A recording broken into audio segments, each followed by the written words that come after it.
Hello everyone and welcome to History of the Second World War. On this episode of our Spanish Civil War interview series, I was joined by Alexander Clifford to discuss the International Brigades, which would be such an important part of the Spanish Civil War. These groups of international volunteers would bolster the Republican cause, both from a public relations perspective as well as on the battlefields of Spain. We discussed why these individuals chose to go to Spain, what they experienced during their time fighting in the war, and their view of the war when it was all over. I would also like to encourage everyone to head on over to historyofthesecondworldwar.com/interviews to find out more information about all of the people that I've interviewed for this interview series, as well as links to certain books that they've written, like Alexander Clifford's books on the international. Welcome to the Spanish Civil War interview series. Today I'm here with Alexander Clifford, the author of Fighting for Spain, the International Brigades in the Spanish Civil War, 1936 to 1939, and one of the hosts of the History's Most podcast. Alexander, how's it going today? Good. I'm delighted to be on here. Thanks, Wesley. Excellent. Thank you for joining me here. So today we're going to talk about the International Brigades, sort of do kind of a deep dive into what those were and what was happening with them. And so I'll just start with a kind of an overview question. How did the International Brigades get started? Why did the fight in Spain garner such emotions in people around the world that would cause them to make a pretty big commitment of going to Spain and fighting? Yeah, I mean, I suppose there's kind of two questions there, isn't it? It's why did people want to go, and how did this all get set up and started?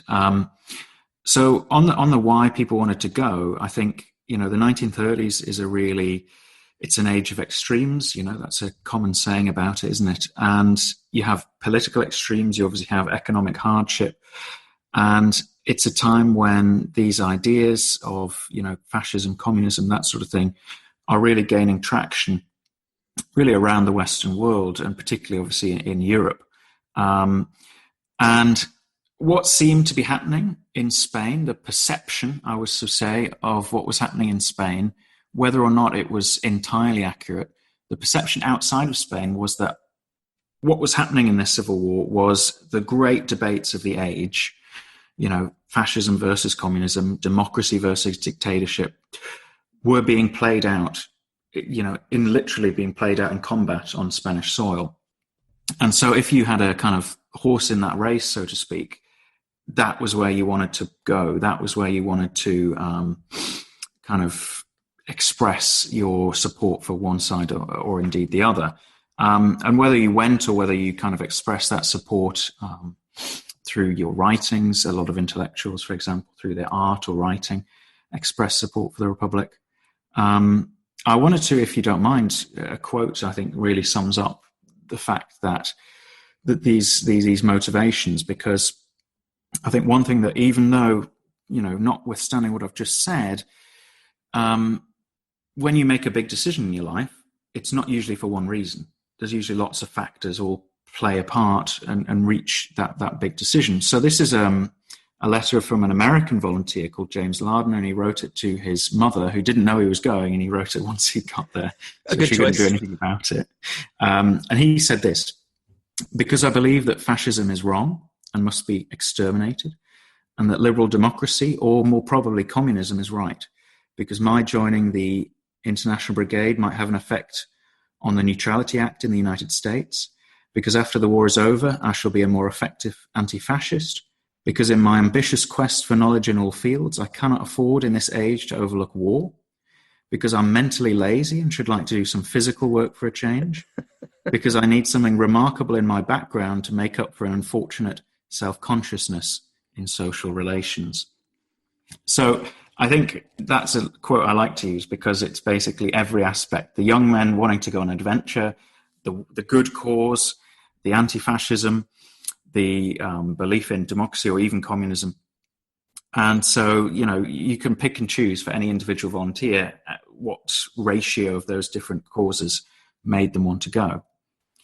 As far as how this actually got set up, you had some volunteers going really in the summer, July, August of 1936, when war broke out. A few hundred, maybe about 1,000 maximum during that time period, and joining the myriad political militias that were set up in the Republican side. But in September 1936, the Comintern, the Communist International in Moscow, decided that they would found an international brigade, both to take advantage of this, clarion call to the world left, and they wanted to be really at the forefront of it, and also to give volunteers who maybe didn't have the economic and cultural capital to get to Spain a route that would be organized by the Comintern. So they initially thought about 5,000 volunteers. It ended up being well over 30,000. Wow. So in terms of actually getting to Spain, this was something that was organized by the Comintern to actually make sure people could get transport to Spain? Precisely, yeah. What happened was the Comintern, in Moscow was the International Communist Party, in the sense it was coordinating the actions of each national communist party in each nation around the world. And they basically told the communist parties around the world, recruit people for the international brigades and organize their transportation. It was to France, actually, to Paris, that they had to get them to. And now the Comintern and the French Communist Party would then organize them in Paris, get kind of big groups and get them to Spain across the frontier. So if you were in Britain, for example, you would go to your local Communist Party branch, say, I'd like to join the International Brigades. You'd go down to the headquarters in London, they'd interview you. And then if, they thought, at first they wanted people with military experience, but that, as time went on, went by the wayside. But if you kind of passed, if you like, they would basically give you tickets to get to France. Equally, if you're further away, say in the United States, you had to go to New York, where the Communist Party headquarters was. And again, they would organize your tickets, to get a ship across the Atlantic. And it was supposed to be clandestine, because in many countries, Britain and the United States, it was illegal. But in reality, there probably wasn't that much really put in place to stop them. Once you got to Paris, you would be taken down to the frontier, the Pyrenees, and smuggled across by guides across the mountains. Or some volunteers actually went down to Marseille in southern France and took a boat. And so you mentioned that it was illegal for some of these people to, I guess, be doing what they're doing. Was it often the case that that was more of a, like, technically illegal, but we don't really care too much. We just need to be able to claim to other countries that, we're not letting people do this? Yeah, I think that was the main thing. It was more face saving. There was no real interest in the governments of, say, Britain or the United States of expending a lot of resources in stopping, Reds going off and dying somewhere else. That's all right with us. Exporting them was seen as probably good in some circumstances. And it's not, the only time in history where regimes have thought, extremists going abroad, actually, that'd be quite good for us. And look, there is accounts that I've read from British volunteers that they could see the secret policemen, get on the same train carriage as them, go down to the coast, get on the same ferry as them, follow them across. But they didn't try and stop them or arrest them. The only kind of negative consequence, I suppose, would be, particularly in America, the fact that they'd broken the law, and if they were known to the authorities, is that when you got to the 1950s and McCarthyism, then that can be used against you in that, yes, you did break the law and you went to fight for what was seen as a communist power. In terms of actually getting across, there was French border patrols, but again, I haven't really come across that much accounts of people being arrested or turned away. Finally, I would say that people who went by boat, there was a slight risk, because I know of at least one occasion where a ship with international volunteers coming from Marseille to Barcelona was torpedoed by either the nationalists or their Italian allies. So that actually would probably be the most risky way of going. So when these volunteers get to Spain, was there any disillusionment about what was actually happening in Spain? Because it seems very plausible to me that sort of the idea of traveling to another country and fighting the good fight against fascism was different than the actual reality of doing so in Spain. Of course, yeah. I would say disillusionment didn't start straight away. it came as a result of, military defeats and casualties. So if you're an International Brigade volunteer, despite obviously the image that I think is associated with it, I would say it's a pretty negative experience in the sense of you are fighting a lot of very intense battles and losing 9 times out of 10 and suffering very heavy casualties. So the first international units go into action in November 1936, very intense battle around Madrid. There's more battles they're thrown into in December that year, then January and February of 1937. They're used in a big operation in March 1937. They're used in small operations in May and June 37. They're used in major offensives in July and August. I could go on. Basically, there's no respite. They are thrown into the heart of the fire time and again, and the casualty rates are obscene. And they often are for troops used in that way, shock troop units. If your listeners are familiar with, military history, you could look at Australian and Canadian units in World War One. You could look at shock troops used in the Red Army. You could look at Waffen-SS. They suffer massive casualties time and again. And as a result, there's a growing sense of disillusionment and demoralization because people don't like losing battles and people don't like seeing their friends being killed. And people don't like fighting for a lost cause either, do they? And there's very much also a sense that because they were volunteers, I think definitely by mid-1937, people who've been there about 6 months, gone through hell, kind of feel like, well, we've done our bit.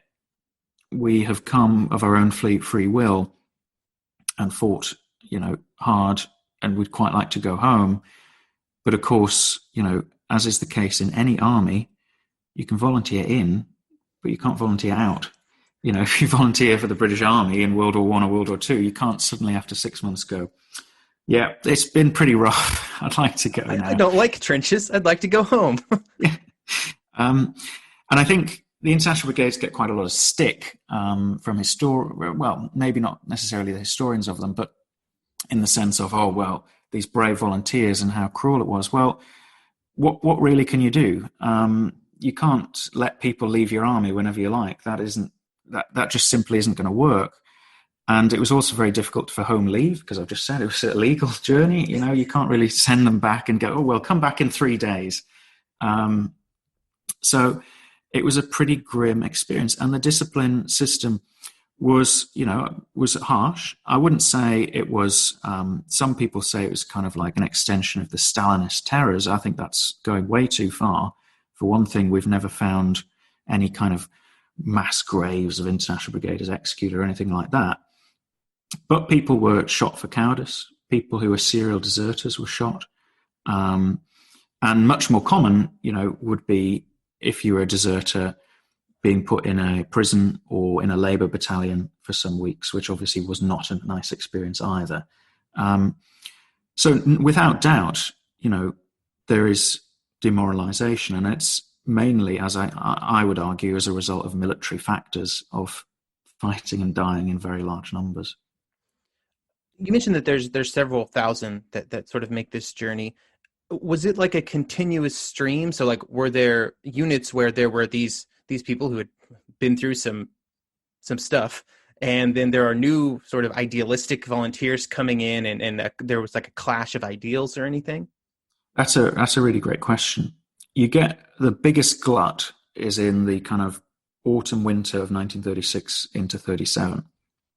And you can understand why, because if the Spanish Civil War breaks out in 1936 and you're moved enough to want to fight there, then you probably go in that time period, right?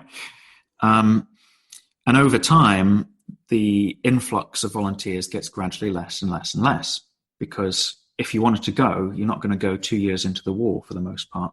You're probably going to go near the start. There's a couple of things happen. There's some evidence, certainly I'm most familiar with the British, and there's some evidence the British Communist Party branches began to have pressure put on them to say to eligible members, it would be good if you volunteered as well to go to Spain. By the time we're getting desperate for manpower. You would have to counter that, though, against the fact that actually some Communist Party members were barred from going because they were thought of as too valuable for home work. They couldn't be lost in Spain. We need you here for organizing or whatever. The other thing that they have to do, and you're right, there's a great book by Alva Bessie, who was there. He later became a Hollywood screenwriter, he arrives in 1938, so he's one of the last volunteers, and he can't believe the state of the people who've been the old sweats, who are dirty and ragged, and who he says in these first conversations with them, he thinks that it's basically treason what they're saying.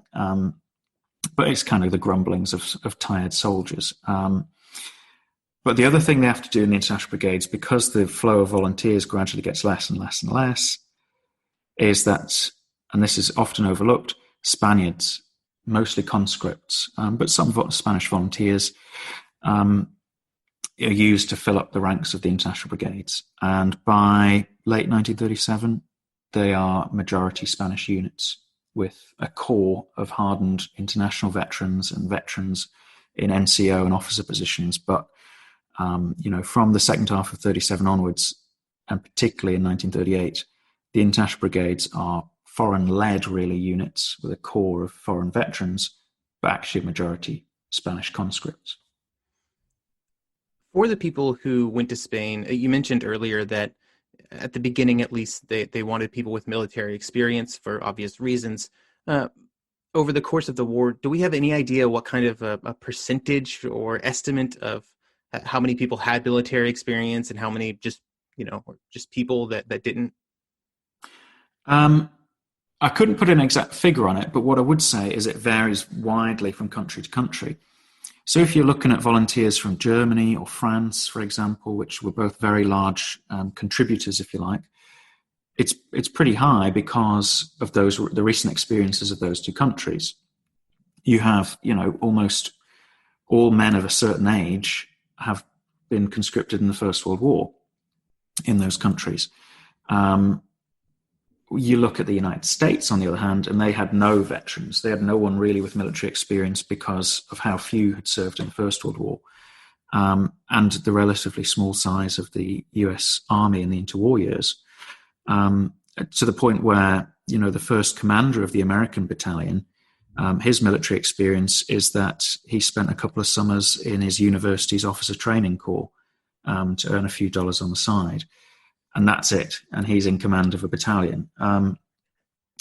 What I would say is that officers in the International Brigades, the people picked for command, always had military experience, pretty much. At the start, they were a mixture of Red Army officers who were foreign. They were not Russians, if you see what I'm saying, which you had kind of leftovers from the Russian Civil War. And then you had people, like I've said, who are, Germans, French, British, whatever, who've got some sort of military experience, whether they were officers in the First World War, maybe enlisted men, or maybe they have been the kind of younger generation are people who've maybe been in the armed forces themselves during the interwar period. So there was definitely a kind of effort to find, at the very least for command and control roles, people who knew what they were doing. As the war goes on and things, aren't going well, and the percentage of Spanish individuals in these units continues to rise, are they still used? Because you mentioned that these are like shock troops for at least the first part of the war. Does that continue even if perhaps the makeup of the units starts to become a lot closer to, I guess, like every other unit in the Republican Army? Yeah. It does. And the reason is this. I think there's a lot of, I would say, controversy maybe about the role of the International Brigades, the combat role. And it has been written that they are kind of just thrown into battles without much training, sacrificed basically like cannon fodder, and thrown into battles by Republican commanders, thrown into the toughest spots without real proper support, and are sacrificed and wasted away, and that they're used as these shock troops. Now, that use obviously has devastating effects, but I would caveat it with this. They did have poor training, poor equipment, poor leadership, not very much in the way of support, I mean, in terms of artillery, air support, that sort of thing. But that was the case for the entire Republican Army. So there was a flaws with the Republican Army, not with the International Brigades specifically. And in fact, like I've kind of just outlined, you had commanders who often had more experience than you would in a Spanish unit. You had whatever decent quality, firearms that the Republic could get were often given to international units because they were seen as part of. They weren't the only, I would say, it's important to emphasize, but they were part of the shock troop units of the Republican Army. The reason for that is actually, I think, really straightforward, and it really kind of dispels the idea that they would be used as cannon fodder. And the point is quite simply motivation and morale, because they wanted to be there. They obviously really wanted to be there because they'd come across seas and oceans and mountains, and it's quite a big commitment to go, right? The Spanish Republican Army was almost 90% conscript. About 120,000 Spaniards volunteered to fight for the Republic. And you compare that to 30-odd thousand foreign volunteers, that's a really high ratio. That's 1 in 5 people who volunteered to fight for the Republic were foreign. Now, in a conscript army, obviously, your listeners will be well familiar, not every conscript wants to fight and die for the cause because they haven't chosen to be there. But that's especially true of a civil war. The motivation to kill your own countrymen is obviously low if you didn't want to do it in the first place, but also a very significant chunk of the Republic's conscripts actually support the other side. If you are recruiting, it's just the vagaries of geography that you control this region, so you're going to recruit all the young men, and half of them might well be politically probably right-wing Catholic and not particularly wanting to fight and die for what they see as red Spain. So and I've read quite frank diary of a Republican conscript who enters a town that's just been occupied by the Republicans, and he says, "Another victory for Moscow." He's absolutely no. And when they actually get charged to attack, he openly writes in his diary, "I just went and hid. I went and had a hide for about half an hour." So, to get back to my point, if your army is 90% conscripts and they can't be trusted to fight and die, they can't be trusted to hold a piece of ground or even advance towards an enemy position, then your men who do want to do that are really important, and you are going to have to keep using them no matter how tired they are, because you can rely on them. And brutally, you can rely on them to die for you if you want them to, if you need them to. They will hold a hill for days when another unit would melt away in hours. They will charge against a position when another unit might not even climb out their trenches. You might have a hide for 30 minutes. Yeah, exactly. So they keep getting used for that. And in the final major Republican offensive of the war, the Ebro in summer 38, they used tip of the spear again, even though they are now, between 10 and 30% foreign. And the reason is the same, is that these are your 10 and 30% of people that they rely on, that you can trust to die if you need them to. And what I would say is that despite the demoralization, despite the losses, they do fight very hard, and they fight, and Michael Alpert says, at the very least at the level of the best Spanish units in the Republican Army. They're pretty similar, I'd say, in terms of combat performance. And it's all got to be caveated with the fact the Republican Army isn't very good, doesn't have any experience, doesn't have much training. The bar is pretty low for being as good as any other unit. I think I've written somewhere, they are not an elite in any 20th century military except this one. If all the bar is you want to fight here, then yes, they pass that test. And, like I say, they've got a modicum more training, a modicum more experience, maybe slightly better leaders, slightly better equipment, and much more motivation than your average Republican unit. Therefore, they're not cannon fodder. They're actually some of your most valuable troops. So the war does not go well for the Republican Army, for the International Brigades. And so as the war comes to a close, sort of what happens to those volunteers, many of which probably are not welcome back in their home countries, or maybe are, could go to jail if they go back or whatever. And how did they sort of react to a failure of a cause that they obviously supported Mhm. in those early days? I mean, obviously it was, a bitter pill to swallow and difficult to take. They were withdrawn about 6 months before the end of the war because they were pretty much a spent force, and also the Republic was trying to diplomatically engineer the Francoists to withdraw their foreign troops as well, which they refused to do. So there wasn't like they were, apart from some volunteers who insisted on staying, they weren't really there at the very end. On going home, some of them threw themselves into activism for the Spanish Republican cause, which, like I said, continued for another almost 6 months. It was particularly difficult if you were from a country, particularly a lot of European countries that were under right-wing dictatorships. The example I always use is Austria, which, if you were an Austrian volunteer, your country had ceased to exist while you were in Spain. It had been annexed by Germany, which must have been a dislocating experience. If you were an Italian, a German, Polish, Yugoslavian, you couldn't go home. So you faced internment in France. You were kept in camps by the French. Again, extremists coming across your border. What do we do with them? They kept them in camps, some of them really terrible conditions, just barbed wire on a beach. That was it. And of course, those people then, the fall of France a year later, found themselves in the Nazi concentration camp system, which obviously was a pretty grim experience. For those that went back to the Western countries like Britain and America, there was obviously disappointment and then big disillusionment when you had the Nazi-Soviet pact just a few months later.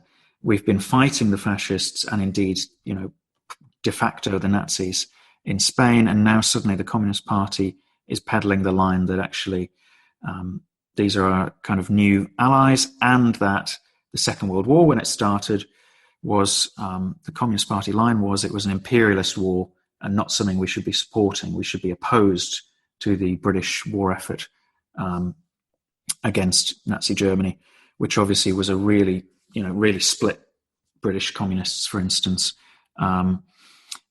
Once Germany attacks the Soviet Union, it all becomes black and white again, and the Communist Party now says, no, yes, we are opposed to Nazi Germany, we are fighting them, we do support the war effort.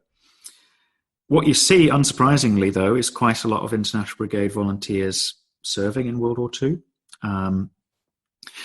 Particularly, quite a few were used by the Americans for special operations in Europe, behind the lines, because a lot of the resistance movements behind the lines in France, Italy, elsewhere, Yugoslavia actually as well, were communist-led. And so International Brigade veterans were some pretty important. The guy who led the liberation of Paris by the resistance in 1944, just as the Allies were arriving, was an International Brigade veteran. On the other hand, you did have a few that suffered from the authorities and either were barred from serving because of their politics or were not able to get promotions. And in the American services, it was a mark against your name in your permanent record. It said premature anti-fascist, in that you were anti-fascist too soon. In the 30s, you were anti-fascist. Before it was cool, I guess. Yeah. Exactly. And obviously then, after the Second World War, a huge range of things that I suppose we can't really get into beyond the remit of this show. But yes, a very kind of mixed bag, I would say. Okay.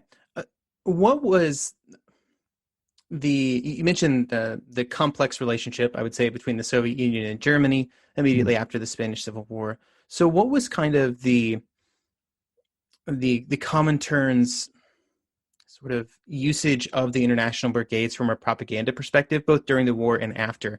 I assume, especially at the beginning, they were like, hey, look at all this awesome stuff happening as we fight fascism in Spain when nobody else will. Absolutely, you're spot on. During the Civil War, the International Brigades were, something that the Comintern could trumpet as, working class solidarity in action. We are saving somebody else's country from fascism. And, it was really championed in that way. Again, I think it did become something more than just a propaganda stunt because of the military role they had, and because it actually became much bigger than the Comintern had ever intended in terms of the number of people going. After the war, obviously, you have this new relationship with Nazi Germany, and so everything's on the down low. We're not supporting anti-fascism anymore because Soviet foreign policy had changed from being collective security. We want to form an anti-fascist alliance. Primarily, they hoped with France and Britain.